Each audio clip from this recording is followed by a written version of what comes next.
দর্শক আসলে আমি এখন একটা মোষের হাট আছি, মোষের হাট যেটা বলে। এই যে মানুষ বলে যে একটা মোষের দাম কেন 10 লক্ষ 15 লক্ষ টাকা হয়, এই মোষটা প্রতিদিন আমার মনে হয় 1,000 টাকার উপরে সে খাবারটা খায়, যেখানে কিভাবে খাবারটা খাচ্ছে। তো আমি যে মোষের যে মালিক তার সাথে আমি একটু কথা বলবো আসলে।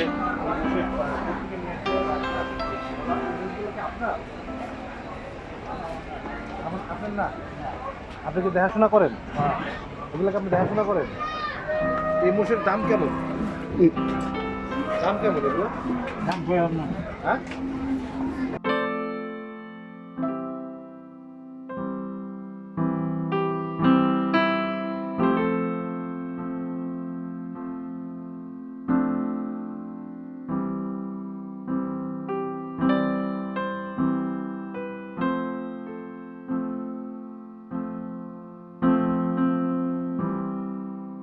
এই মোষগুলো হচ্ছে সাধারণত, মানে এটা কি পালা মোষ নাকি?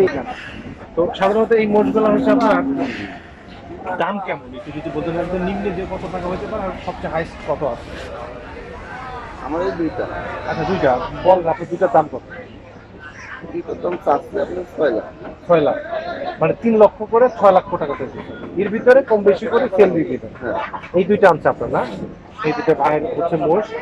ভাই দাম চাচ্ছে হচ্ছে আপনার 6 লক্ষ টাকা। 6 লক্ষ টাকা দাম চাচ্ছে ভাইয়া, রাজশাহী থেকে নাটোর থেকে নিয়ে আসছে। এখানে যদি আপনার পছন্দ হয়, দেখা যাচ্ছে অনেকেই দামাদামি করে ভাঙচুর করে নিতে পারবেন। তা আমার কাছে মনে হয় যে যারা হচ্ছে গরু 3 লাখ টাকা 2.5 লাখ টাকা দিয়ে গরু দেন, আমার মনে হয় এবারে চেষ্টা করতে পারেন যে মহিষ দেওয়া উচিত। কারণ এই মোষগুলা কিন্তু অনেক বড় বড় মোষ, আপনারা এখানে না এসে দেখলে বুঝতে পারবেন না যে মোষগুলা কত, ক্যামেরাতে অনেক ছোট ছোট দেখা যায়। তো ভাই আপনি কি দুইটাই আনছেন না এরপরে আবার আনবেন? এই দুইটাই আর আনবেন না? না, আমি বাসাতে সবটাই পাচ্ছিলাম। মানে এই দুটো আপনি পালছিলেন? হ্যাঁ, আচ্ছা, সেটা কোনো কাজ করাননি নাকি? না না পাচ্ছি শুধু পালছিলেন? কয় বছর পালছেন?